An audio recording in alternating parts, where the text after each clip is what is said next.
Paul Yates, the executive director of I've Got a Name, joining us. And Paul, first question, we're talking about sex trafficking in Nebraska. How prevalent really is the problem here in Nebraska? It's real here in Nebraska. Let's just say that for sure. And I've been fighting this injustice since 2008. And when I met researchers, they always told me that research is always underestimated. So if you look at Creighton University's research back in 2016, I believe it was 2016, they did a study on Nebraska, and they determined that every 30-day period, at least 900 individuals are for sale multiple times every 30-day period. That's 900 in Nebraska, 200 in the city of Lincoln, I think 6 something up in Omaha. And so when you ask how prevalent it is, well, there's some numbers for you. But we're not that much about numbers, because these aren't numbers. These are human beings. These are, God's creation, So, but I always remember that, always underestimated, and especially with this issue, the research. It's so sensitive, that it's a tough one to research, but one is too many, So, yeah, it's prevalent, and I think our biggest challenge is to let people understand that it's real and it can impact anyone. And we hear about this around the big events, the College World Series, the Husker football games, but this is a year-round problem. Exactly. This is a day-to-day problem. And I've lived in Nebraska my whole life, in Lincoln most of those years.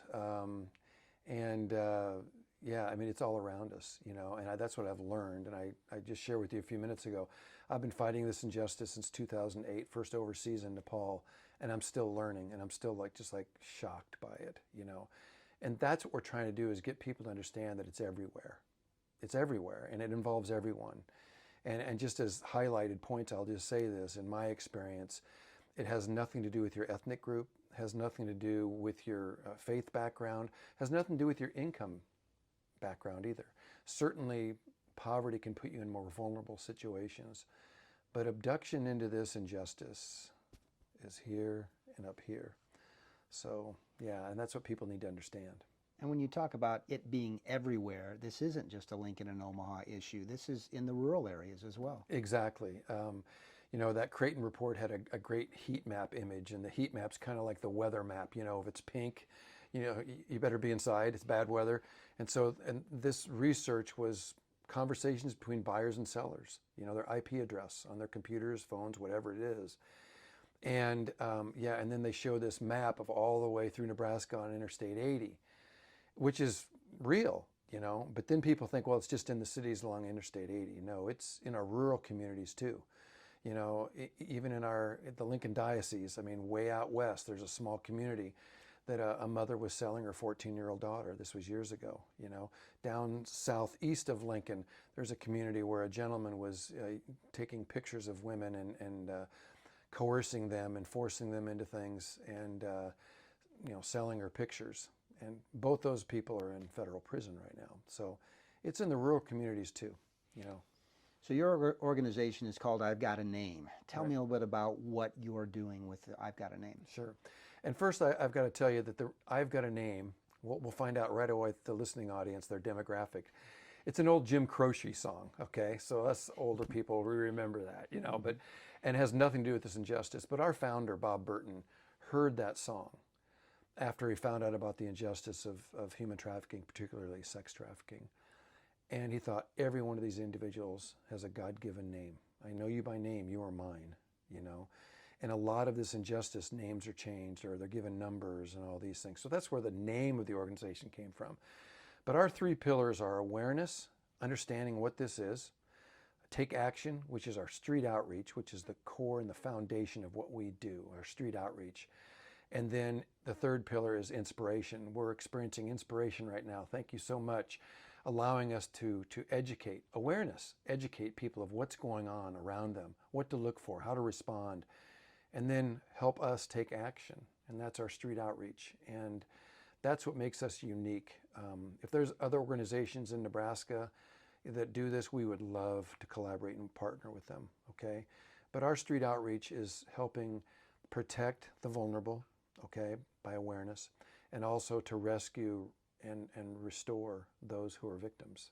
And we do that personally, one-on-one, with our outreach team. And I'll tell you, every individual is different. You know, we all have our own stories, but our street outreach team, Megan and Pam, meet them where they're at.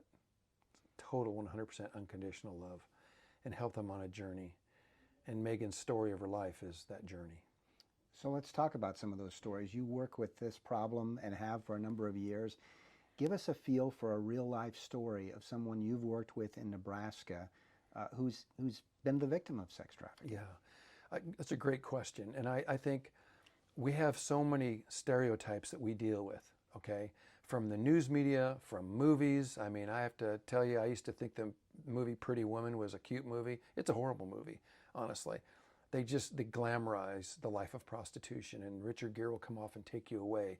And a lot of people think that this abduction is a physical abduction, like you're thrown in a van and you're taken off. And that certainly can happen, but that's the minority of those cases. Most of the abduction is in the heart. Most of it's up here. And most victims know their perpetrator. You know, we call it the grooming process. They'll groom them, you know, into this. Our outreach director, Megan, I mean, I won't go through the whole story, but she lost everything at a very young age. Her mother to cancer, everything. And she was a single mom, and she was lost. And she was on a lot of drugs, numbing a lot of her pain. And she met a woman that said, I can get you on top, Megan. And you can make a lot of money, Megan. So Megan was an escort and a full-blown meth addict for 10 years until she got out of it. And there's a God story behind that too. So just that relief for her, well, there's something I can do, you know. And most of us people think, well, that's ridiculous. Why would you do that? Well, a lot of it's that process, working that. And I can share stories with you locally. I mean, there was a woman who's a mother whose daughter had bruises on her body.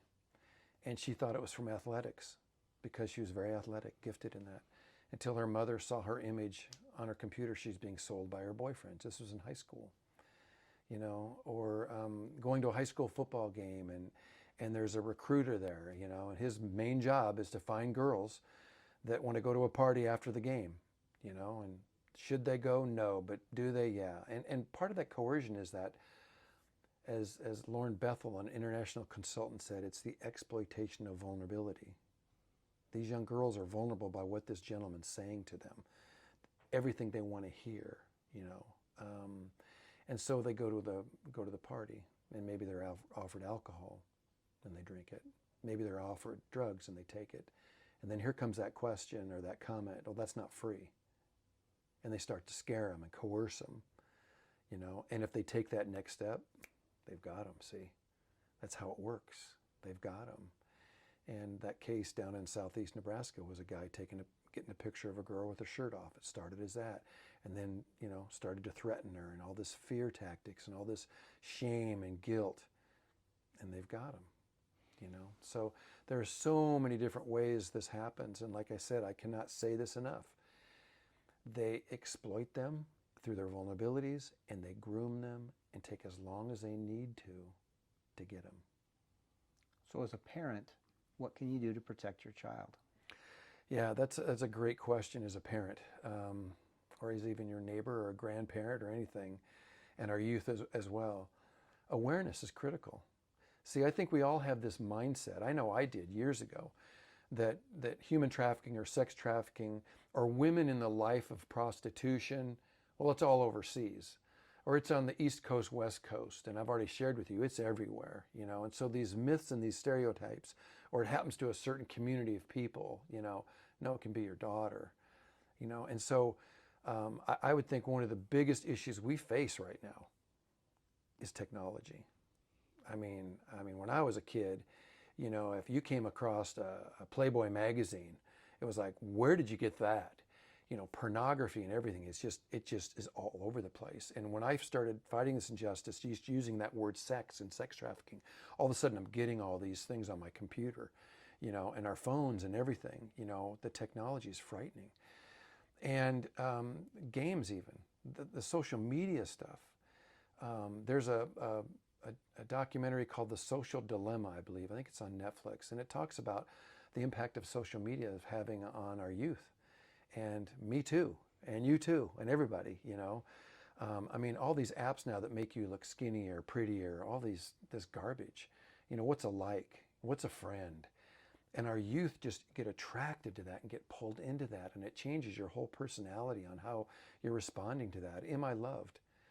You know, I think one of the saddest things I've ever heard from one of the women we've helped, she was groomed back in the early 2000s. She was very isolated, very, very isolated as a child, bullied as a child. And she went on a Christian site chat room and started talking to an older guy, and he exposed himself to her. Well, just shut it off. No, she was getting some affirmation from this person she didn't get from anybody. And so it went on and on and on, and it got pretty grave, you know, all this conversation. And she said to me, the only way I could get out of it was to become fat and ugly. That's the saddest thing I've ever heard.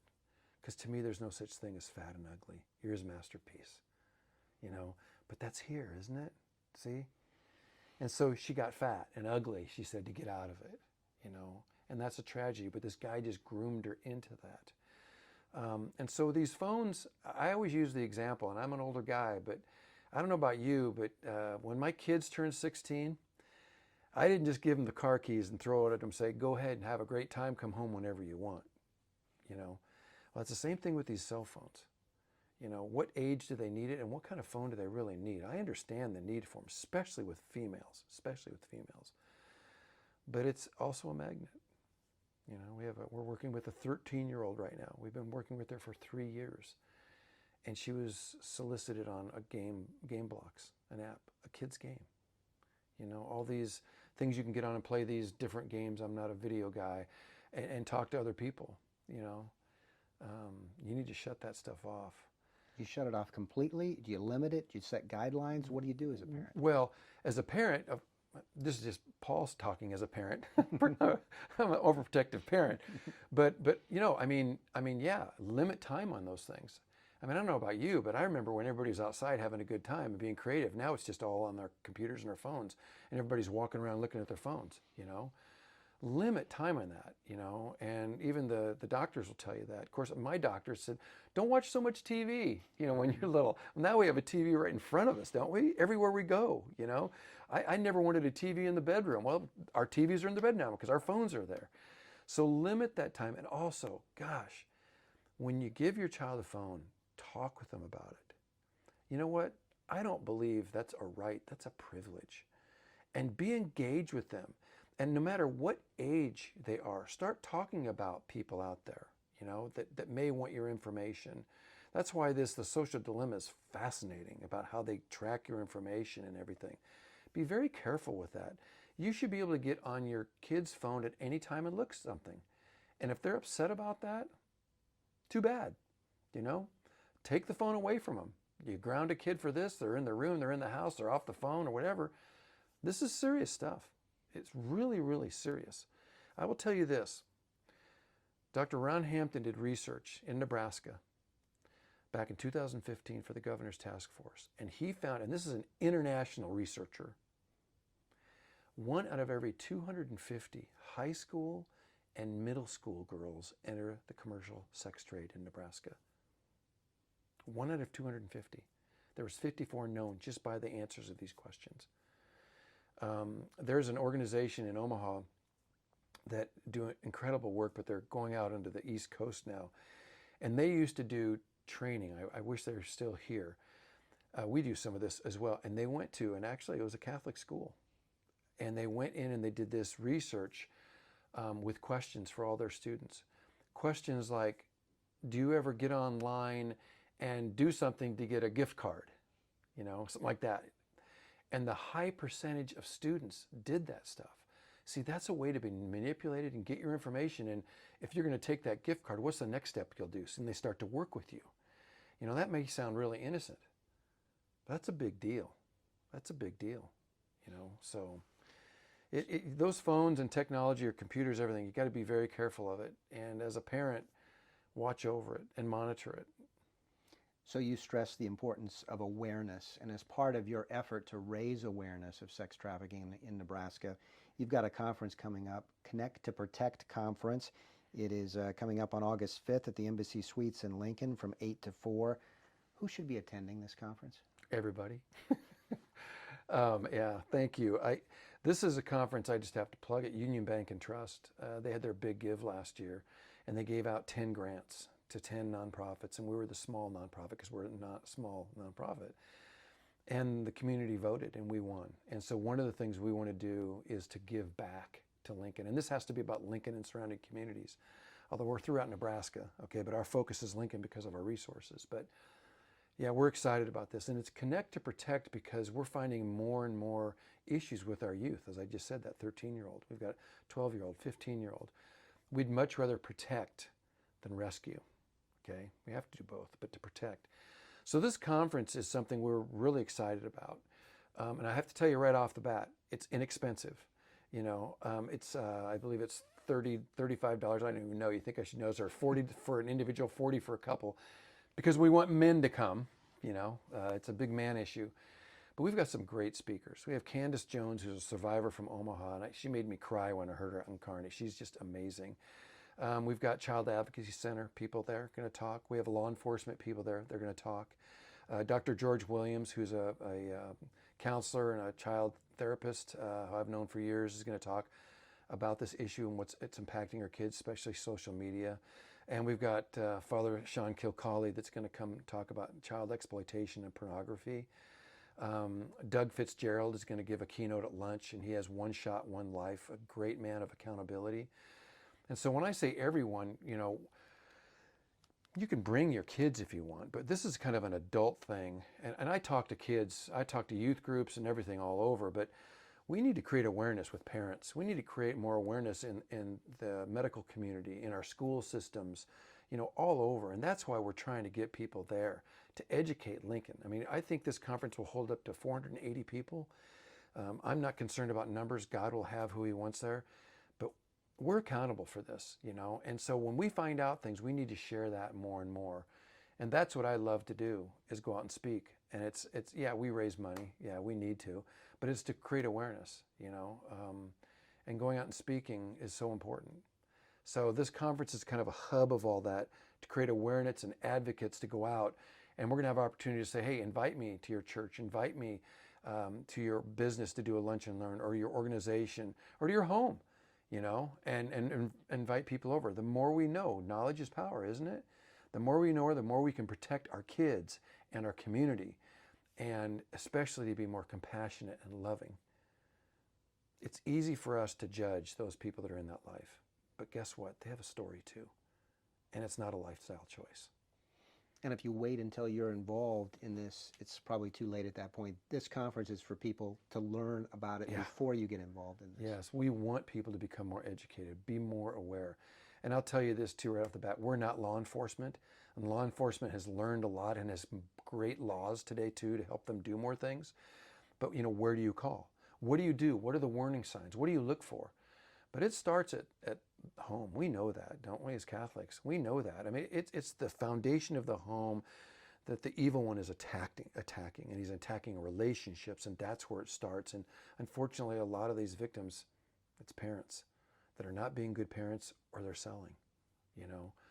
So as the family, core family, we need to be involved. And as you know too, I am such a believer in prayer, you know. This is a spiritual battle we're in. This is not about the beauty that God intended between two married people that love each other and celebrate their love. This is about money and power purely, and selfishness purely. And so we need to be praying about this big time. It's a spiritual battle. Connect to Protect Conference, how do they get tickets? You can go to ivegotaname.org. That's ivegotaname.org. And it's our homepage right now, and register. And we're going to have a nice packet there of information for you. We'll have a lot of information there. It's a full day, but it's going to be a fast day. If you can't make it for the whole thing, that's fine. We're also going to have a panel, which is going to be fascinating, with some survivors, and it helps them heal, you know. And it'll be great. And lunch costs more than the conference. Okay, thanks to Union Bank and Trust, we can have it at an inexpensive rate, you know. So yeah, I'm excited about it. Connect to Protect Conference, Saturday, August 5th, Embassy Suites in Lincoln from 8 to 4. Paul Yates, good luck with it, and thank you very much for sharing your expertise on this issue that, as you said, faces us all in Nebraska. I appreciate it very much, and pray.